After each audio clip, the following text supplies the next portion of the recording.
இந்த கதையை சிறுவர்கள் முதல் பெரியவர்கள் வரை எல்லாரும் புரிஞ்சுக்கிற மாதிரி மெதுவா தெளிவா சொல்லப் போறேன். இதுவரைக்கும் சுடலை மாடன் பத்தி கேள்விப்படாதவங்க கூட இந்த கதைய கேட்டா யார் சுடலை மாடன் என்னும் தெய்வம் அப்படின்னு புரிஞ்சுக்க முடியும். சுடலை மாடன் என்பது தமிழ்நாட்டின் தென் மாவட்டங்களில் கிராமக் காவல் தெய்வமாக வழிபடப்படும் ஒரு முக்கியமான தெய்வம்.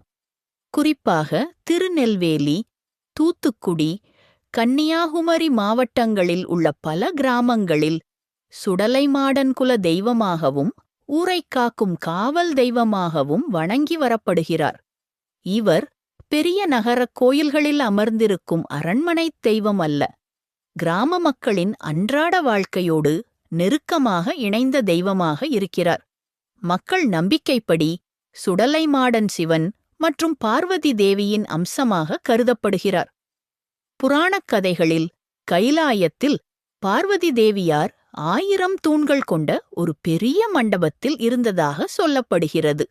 அந்த மண்டபத்தில் தூண் விளக்குகள் ஏற்றப்பட்டிருந்தன. அந்த தூண் விளக்கின் சுடரிலிருந்து ஒரு சக்தி தோன்றியதாகவும் அந்த சக்தியே மாடன் என அழைக்கப்பட்டதாகவும் மக்கள் நம்புகிறார்கள். இதன் காரணமாகவே இவருக்கு மாடன் என்ற பெயர் ஏற்பட்டதாக கூறப்படுகிறது. சுடலை என்ற சொல்லுக்கு உயிரற்ற உடல் அல்லது மயானம் என்று பொருள். சுடலை மாடன் மயானத்தோடு தொடர்புடைய சக்தியாக கருதப்படுவதால் அவர் சுடலை மாடன் என்று அழைக்கப்படுகிறார். மயானம் என்றால் பயம் என்ற எண்ணம் இன்றைய காலத்தில் இருக்கலாம். ஆனால் பழைய காலங்களில் மயானம் என்பது இறப்புக்குப் பிறகு தீமைகள் வராமல் தடுக்கப்படும் காவல் இடமாகவே கருதப்பட்டது.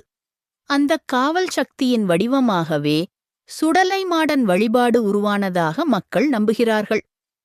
சுடலைமாடன் கிராமக் காவல் தெய்வமாக இருப்பதால் அவருடைய வழிபாடும் கிராம மரபுகளோடு இணைந்ததாகவே காணப்படுகிறது. பெரும்பாலான சுடலைமாடன் கோயில்கள் பெரிய கோபுரங்களோடு அமைந்திருக்கிறது. ஒரு சிறிய மண்டபம், ஒரு கல் அல்லது எளிய சிலை ஆகியவையே அவரது அடையாளமாக இருக்கும். சில இடங்களில் மயானம் அருகிலும் சில இடங்களில் ஊர் எல்லையிலும் சுடலை மாடன் வீற்றிருப்பார்.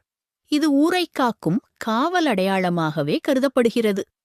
சில கிராமங்களின் வாய்மொழிக் கதைகளில் சுடலை மாடன் ஒரு காலத்தில் காளை வடிவம் எடுத்ததாக சொல்லப்படுகிறது. இதன் காரணமாக சில கோயில்களில் அவர் காளையின் தலையுடன் காட்சியளிப்பதும் உண்டு. இது எல்லா இடங்களிலும் காணப்படும் ஒன்றல்ல. குறிப்பிட்ட சில ஊர்களின் மரபு நம்பிக்கையாக மட்டுமே உள்ளது. இதை புராண விதியாக அல்ல, மக்கள் வழக்கில் சொல்லப்படும் கதையாகவே பார்க்கப்படுகிறது. சுடலை மாடன் வழிபாடு பயத்தை அடிப்படையாகக் கொண்டது அல்ல. அவர் பொய் சொல்வோரை காப்பாற்ற மாட்டார் என்ற நம்பிக்கை இருந்தாலும் உண்மையாகவும் நியாயமாகவும் வாழ்பவர்களை காக்கும் தெய்வமாகவே மக்கள் அவரை பார்க்கிறார்கள். பழைய காலங்களில் கிராமங்களில் சத்தியம் சொல்ல வேண்டிய சூழ்நிலை வந்தால் சுடலை மாடன் முன்பு நின்று சத்தியம் சொல்வது வழக்கமாக இருந்தது. இது அவர் மீது மக்களுக்கு இருந்த ஆழ்ந்த நம்பிக்கையை காட்டுகிறது. இன்றைக்கும் காலம் மாறினாலும் நகரமயமாக்கல் வளர்ந்தாலும் சுடலை மாடன் வழிபாடு தென் தமிழக கிராமங்களில் தொடர்ந்து கொண்டே இருக்கிறது. அவர் வானத்தில் இருந்து தூரத்தில் இருக்கும் கடவுள் அல்ல, மக்களின் வாழ்க்கையோடு இணைந்து ஊரைக் காக்கும் ஒரு நம்பிக்கையாக வாழ்ந்து கொண்டிருக்கும் கிராமத் தெய்வம்.